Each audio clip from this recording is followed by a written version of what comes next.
nós somos estudantes da Universidade Estadual do Maranhão, do curso de Letras, sexto período vespertino, da disciplina Linguística Aplicada, no campus de Lago da Pedra. E o tema que será abordado é Teorias Linguísticas e Ensino de Língua Portuguesa na Escola, a língua como objeto social. Esse trabalho é composto por Cleane Monteiro, Leildo Gonçalves, Lisandra Pinheiro, Rafaela Almeida e por mim, Jéssica Araújo. Ao longo da apresentação serão abordados os seguintes tópicos.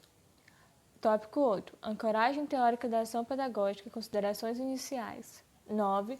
Fundamento do pensamento bakhtiniano, uma epistemologia ancorando a busca de uma mudança no ensino de língua portuguesa.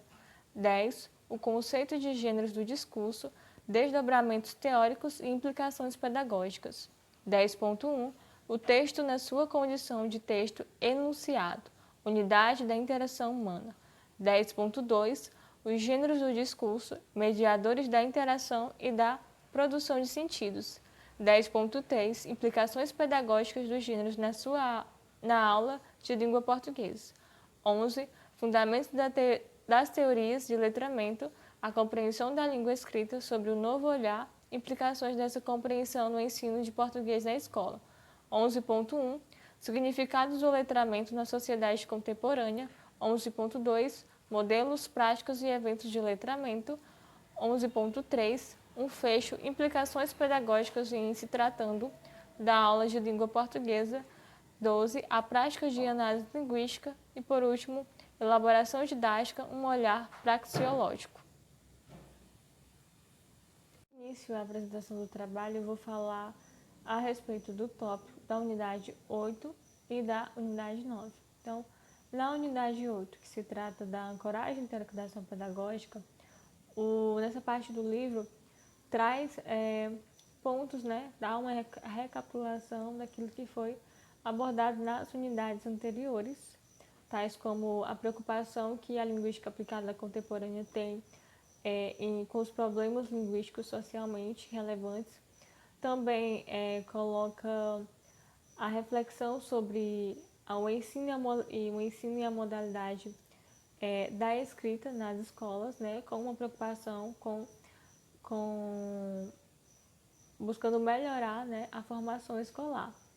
E também coloca que foi apontado nas unidades anteriores, de forma breve, a questão da língua materna, que é algo que está dentro dos parâmetros curriculares nacionais, que é colocado, que é pedido. Essa questão da recapitulação das unidades anteriores também vem colocar aquilo que vai ser trabalhado ao longo da unidade 6. Que são os dois eixos teóricos, que são os gêneros do discurso, que são de base bakhtiniana, e também as teorizações acerca dos letramentos.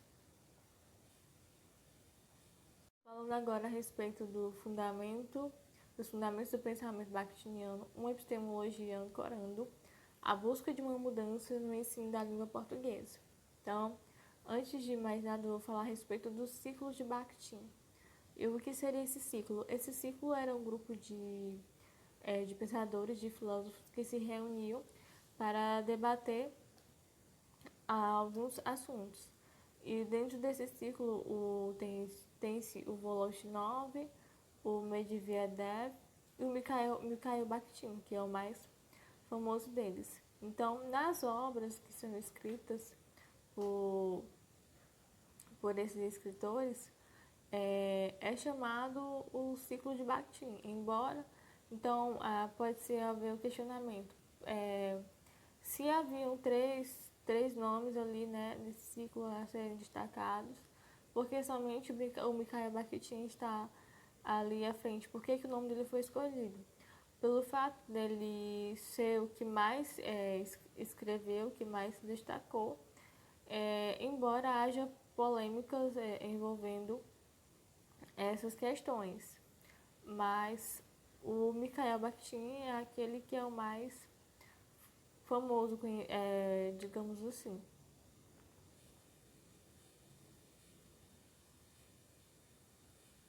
os fundamentos bakhtinianos?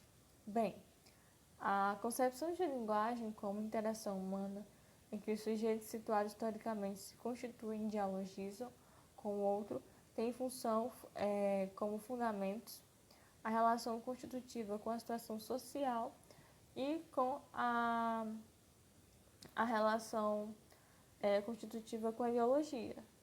Então, os pensamentos, a concepção de linguagem como interação humana tem dois parâmetros, né? Que é a relação social, né? A situação social e a questão da ideologia. Então, na primeira situação, no primeiro fundamento citado, os enunciados não são produzidos no abstrato, mas em situações sociais de interação.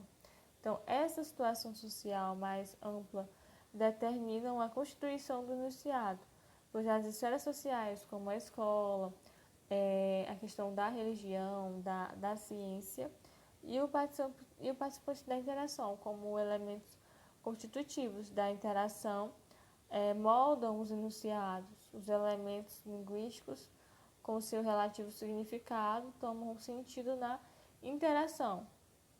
E no segundo fundamento vem falar a respeito das ideologias, vem falar da relação constitutiva e dialética, linguagem e ideologia. Esta não tem existência fora da linguagem, e a linguagem é marcada pelos valores ideológicos. A partir disso vem a ideia de que a linguagem não é neutra, mas marcada axiologicamente, ou seja, ela pelos valores da pessoa, né? Pelos valores que a pessoa traz. E por essa razão o livro ele vem dizer que não há um enunciado neutro, por justamente essa questão aqui da ideologia. O livro cita um exemplo que, em relação ao primeiro exemplo que foi citado, aquilo que foi falado em relação das questões sociais, né? Por exemplo, o livro coloca da seguinte forma: a palavra queridinho é utilizada em situações diferentes, com o seguinte enunciado: como você é queridinho. Então, no primeiro exemplo é colocado esse enunciado utilizado por uma mãe em relação ao seu filho. Já no segundo enunciado é utilizado por uma namorada que está chateada com o namorado por ele ter deixado ela esperando na frente do cinema. Os bakhtinianos podem ajudar no ensino da língua portuguesa. Então, o livro ele coloca que não se deve levar em consideração que aquela ideia que se tinha de do aluno passivo, daquele aluno que vai para a escola somente para absorver conteúdos, mas levar em consideração aquilo que o aluno traz da sua vida, os valores dos alunos, a sua bagagem, né, que eles já trazem quando entram na escola. Então, isso é importante para que haja assim, uma interação do professor com o aluno, levar em consideração essas diversidades, os valores, e dessa forma buscar uma melhor formação, um melhor ensino, um ensino-aprendizagem. E também deve-se levar em consideração que o círculo bakhtiniano,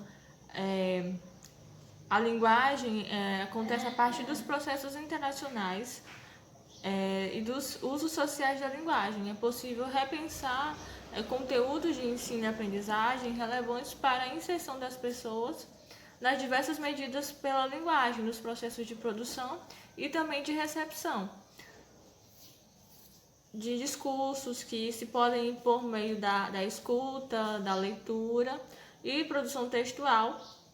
E dessa maneira pode ajudar o sujeito a se inserir nos diferentes espaços sociais. Boa tarde, meu nome é Cleane. Dando sequência à apresentação, irei abordar sobre o conceito de gêneros do discurso, desdobramentos teóricos e implicações pedagógicas. Bom, que na década de 80, né, havia discussão sobre as práticas pedagógicas, né, com o objetivo das mudanças das finalidades e dos conteúdos da língua portuguesa.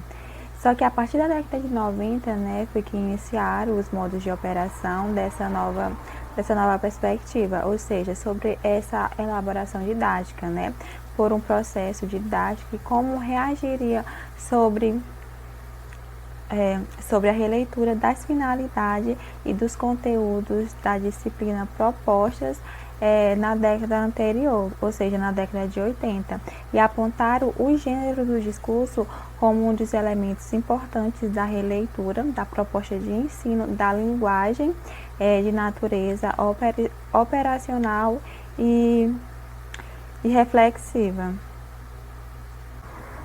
E o capítulo 10 tem como primeiro subtítulo o texto na sua condição de texto enunciado, a unidade da interação humana.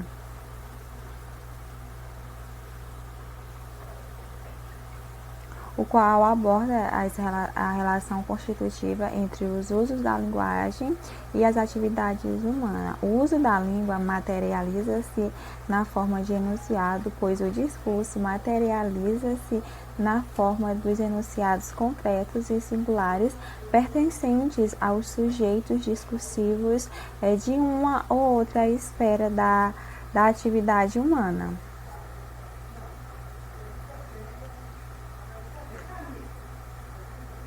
Como as interações são irrepetíveis, né, cada enunciado constitui-se em um novo acontecimento, representando a participação do falante dentro de uma esfera social. E partindo disso, pode-se dizer que o enunciado é um elemento inevitável e singular. O enunciado ele está orientado para outros participantes da interação e precisa da compreensão concreta e ativa, né? E devido a isso, cada enunciado é dialógico, pois se origina de outros enunciados.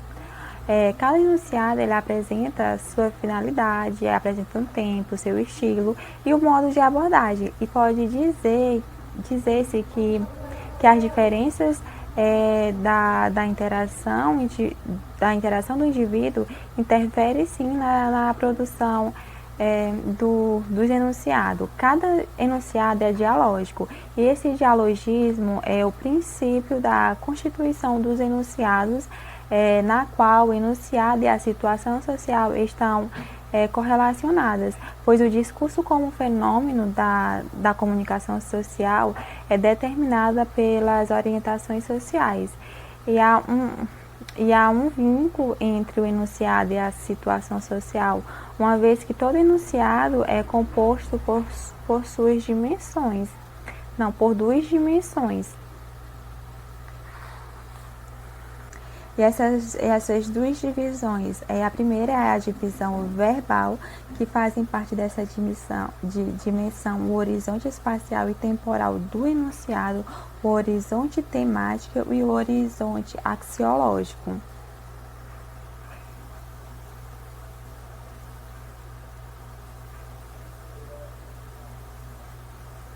E também tem a dimensão social, que corresponde à situação da interação do enunciado, que deve ser vista não como elemento externo ao enunciado, mas como um integrante dele.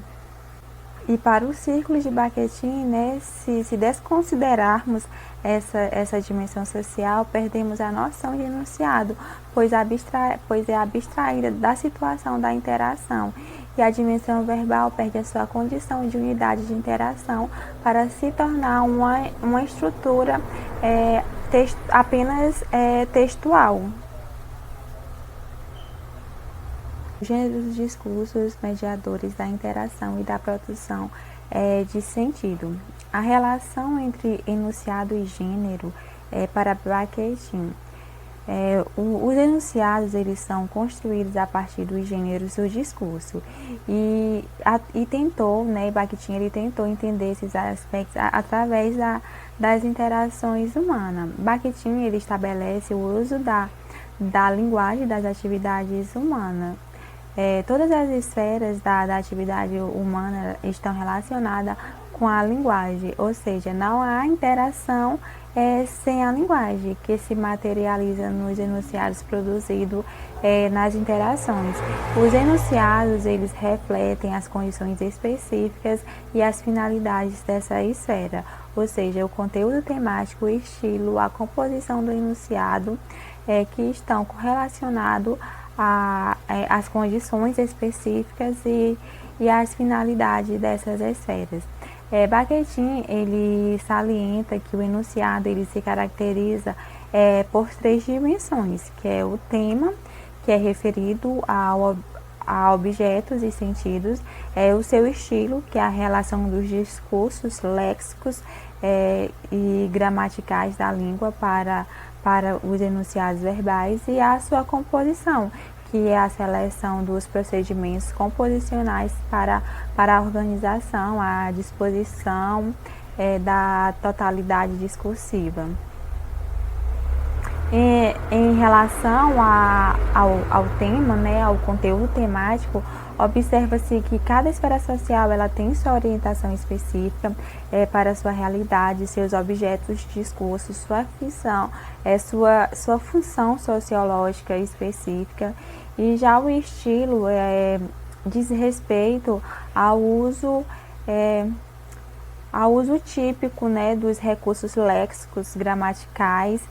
E para o ciclo de Bakhtin, os estilos individuais de enunciado, como os de língua, são estilos genéricos de determinadas esferas das atividades e comunicação humana.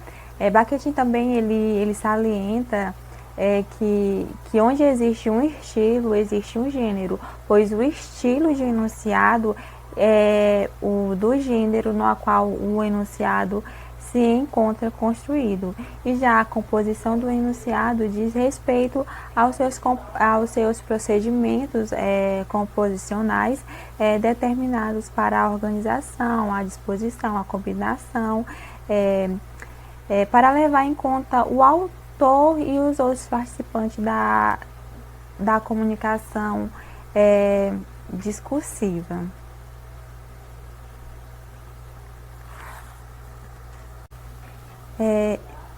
E por fim, né, no último subtítulo do capítulo 10, aborda as implicações pedagógicas dos gêneros na sala, na aula de língua portuguesa, né? Nesse subtítulo traz a discussão do lugar e papel que os gêneros do discurso, nas perspectivas do ciclo de Bakhtin, pode desempenhar no ensino e aprendizagem da linguagem operacional e reflexiva. E parafraseando o que Geraldi ele registrou nas décadas de 80 e 90, né, acerca do texto, os textos enunciados e os gêneros dos discursos são ponto de partida e de chegada para o ensino e aprendizagem da língua materna. Ponto de partida porque os gêneros e seus enunciados, eles trazem elementos concretos para o processo de uma elaboração didática e aprendizagem das práticas de linguagem. Ponto de chegada porque seu ensino e aprendizagem visam a potencialização do sujeito para a sua inserção nas interações das diferentes esferas sociais. E o papel da escola é levar ao aluno ao domínio do gênero como a perspectiva crítica, uma vez, né, que esses gêneros eles trazem indícios de uma visão de mundo e dos valores ideológicos dominantes. E a relação entre gênero do discurso e o ensino e aprendizagem das práticas de leitura, escrita e produção textual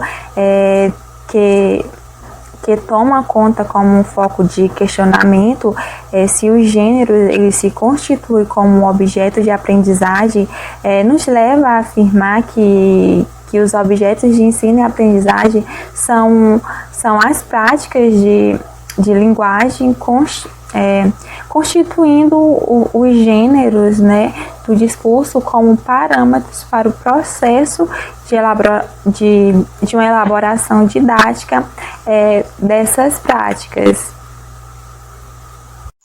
Boa tarde, sou a Rafaela e irei falar sobre fundamentos das teorias de letramento, a compreensão da língua escrita sob um novo olhar e implicações dessa compreensão no ensino de português na escola.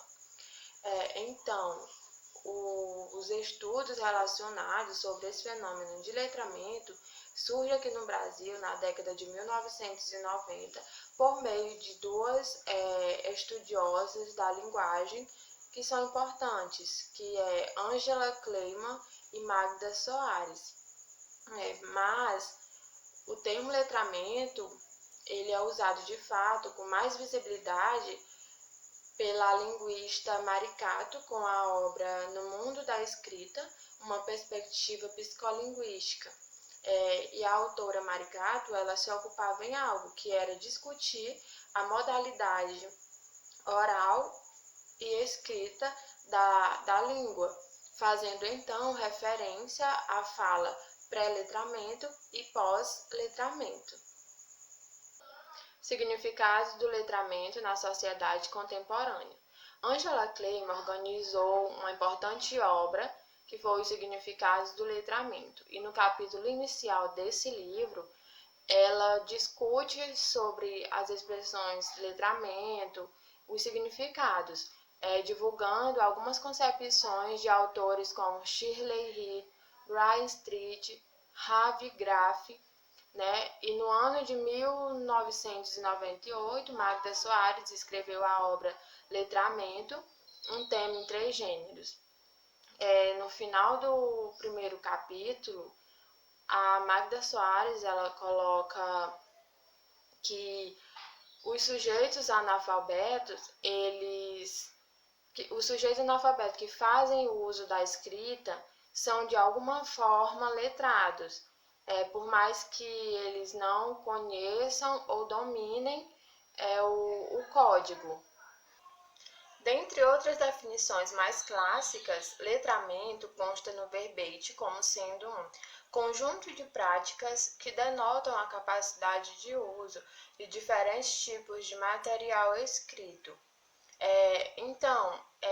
A palavra letramento ela parece ter se estabelecido no cenário nacional como decorrência de outros modos de compreender a presença da modalidade escrita na vida humana. Né? As sociedades contemporâneas parecem se caracterizar por um crescente grafocentrismo.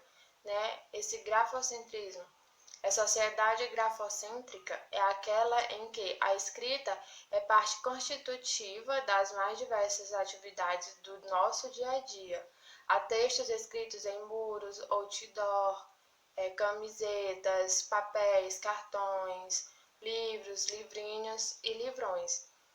E segundo Fichte, multiplicação, diversificação, proliferação e aceleração do material escrito caracterizam a atual pandemia de informações. Modelos, práticas e eventos de letramento. Para início, é importante falar que é fundamental discutir sobre os modelos de letramento na disciplina de Linguística Aplicada. E temos aqui 2 modelos, que é o modelo autônomo e o modelo ideológico. No modelo autônomo, parece corresponder à forma que boa parte das escolas trabalham a língua escrita. E o modelo ideológico toma a escrita na sua roupagem social. Então, sobre o modelo autônomo, Street vai colocar o seguinte: O modelo autônomo de letramento funciona com base na suposição de que em si mesmo o letramento, de forma autônoma, terá efeitos sobre outras práticas sociais e cognitivas. Entretanto, o modelo disfarça as suposições culturais e ideológicas sobre as quais se baseia, que podem então ser apresentadas como se fossem neutras e universais. Ao que parece, muitas de nossas escolas elas tendem a ancorar sua ação no modelo autônomo de letramento. E Kleiman coloca o seguinte, que o modelo que determina as práticas escolares é o modelo autônomo de letramento, que considera a aquisição da escrita como um processo neutro que, independentemente de considerações contextuais e sociais, deve promover aquelas atividades necessárias para desenvolver no aluno, em última instância, como objetivo final do processo, a capacidade de interpretar e escrever textos abstratos, dos quais o protótipo seria o tipo ensaio.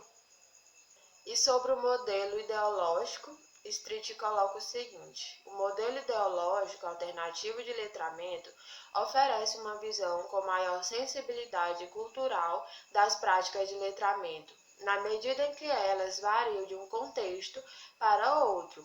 Esse modelo parte de premissas diferentes das adotadas pelo modelo autônomo, propondo, por outro lado, que o letramento é uma prática de cunho social e não meramente uma habilidade técnica e neutra, e que aparece sempre envolto que princípios epistemológicos socialmente construídos. Boa tarde, me chamo Lisandra Pinheiro do Nascimento e irei falar sobre a prática de análise linguística. Primeiramente, qual a importância da análise linguística? Bem, ela ajuda a ampliar as capacidades linguísticas e discursivas dos alunos.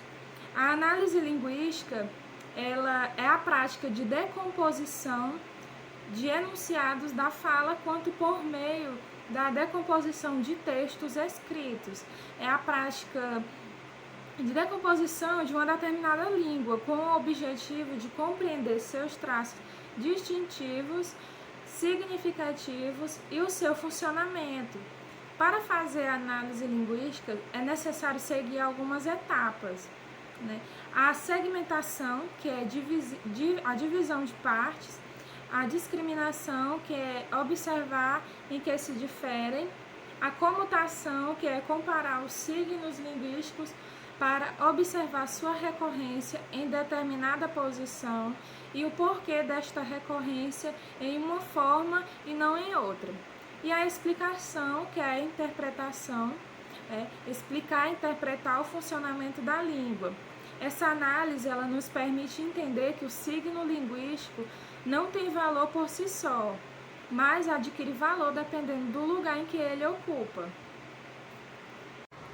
A prática de análise linguística na disciplina de língua portuguesa incide sobremaneira as atividades epilinguísticas. Essas atividades podem incidir nos aspectos gramaticais, textuais, discursivos e interacionais.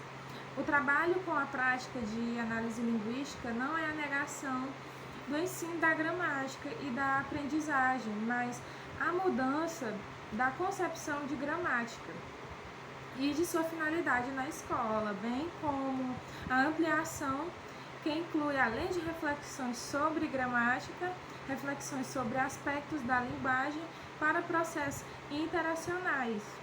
As atividades de análise linguística, quando ocorrem antes da produção, seja em caráter retrospectivo, após o texto ter sido elaborado e avaliado, ou durante a produção, podem ser de grande importância para ampliar a apropriação por parte dos alunos das habilidades e dos conhecimentos necessários para rever e aprimorar suas produções. Olá, eu sou o acadêmico Leildo Gonçalves. A partir de agora, nos direcionaremos a uma elaboração didática, especificamente do professor de língua portuguesa, sob uma perspectiva teórica, basicamente. Nesse sentido, nos direcionaremos à teoria de Chamberlain, que é a transposição didática. Essa mesma refere-se à forma só de abordagem de dois tipos de conhecimento, vamos definir assim, o conhecimento científico do ensino superior e o conhecimento tido como escolar, que o professor trabalha cotidianamente nas aulas. À primeira vista, esses conhecimentos parecem insociáveis. Chevron defende a teoria de que há sincretismo, ou seja, esses conhecimentos eles se misturam como doutrinas, mas o que isso quer dizer, né? Boledor e Stiga nos dizem que a distância entre o saber científico e o saber ensinado não representa, nesse caso, uma hierarquia de saberes, mas uma transformação de saberes que ocorrem nas diferentes práticas sociais, em função da diversidade de gêneros discursivos e dos interlocutores aí envolvidos. Ou seja, há uma transposição didática entre esses saberes. Um pode entrar ao espaço do outro desde que seja considerado dois fatores que citei anteriormente, o público e a linguagem, ou seja, a elaboração metodológica, contextualizando melhor, ter um plano didático bem definido, consistente. Então, por que ter esse trabalho de elaboração? Essa perspectiva leva em consideração se desvincular de um pragmatismo em que muitos professores e o ensino às vezes se prendem. Isso é fazer com que os alunos busquem aprender além do pré-determinado. E, contudo, isso deve partir do docente, do professor. Problemas para a elaboração didática. No processo de elaboração didática, dentro da linha que seguimos acerca da transposição didática, da teoria de Chevron, há problemas comuns com relação à elaboração, e um destes é o aplicacionismo. Segundo Halter, pelo fato de definir um processo descendente do saber científico para o saber escolar, a transposição didática favorece, até mesmo preconiza o aplicacionismo. O aplicacionismo acontece no processo de transposição pelo não domínio dos saberes científicos, o que, em primeiro momento, gera relutância em sair do modo pragmático. Aqui as práticas se tornaram, as práticas do professor, uma metodologia única e prática, E outro fato é que o não domínio de dado saber já é o suficiente para a reprodução sintética do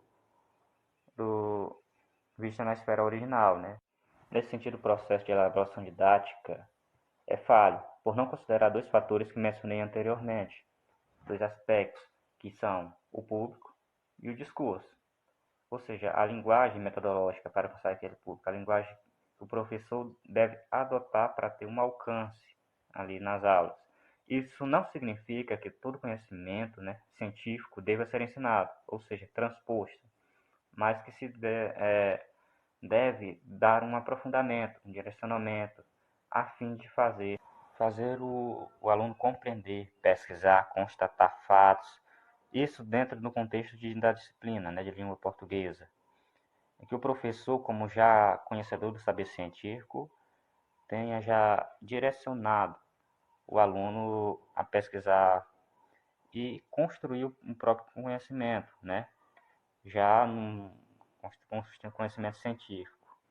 Isso não quer dizer que o professor tem que abdicar de dado modo do currículo, escolar, dos conteúdos ali ensinados, mas a gente está falando só sobre um aprofundamento, um direcionamento maior em dado conteúdo, por exemplo, trabalhar sobre funções da linguagem, explorar mais esse campo, incentivar os alunos a procurarem descobrir as razões porque dado fenômeno acontece, isso de modo intuitivo dentro das aulas, e não algo forçado,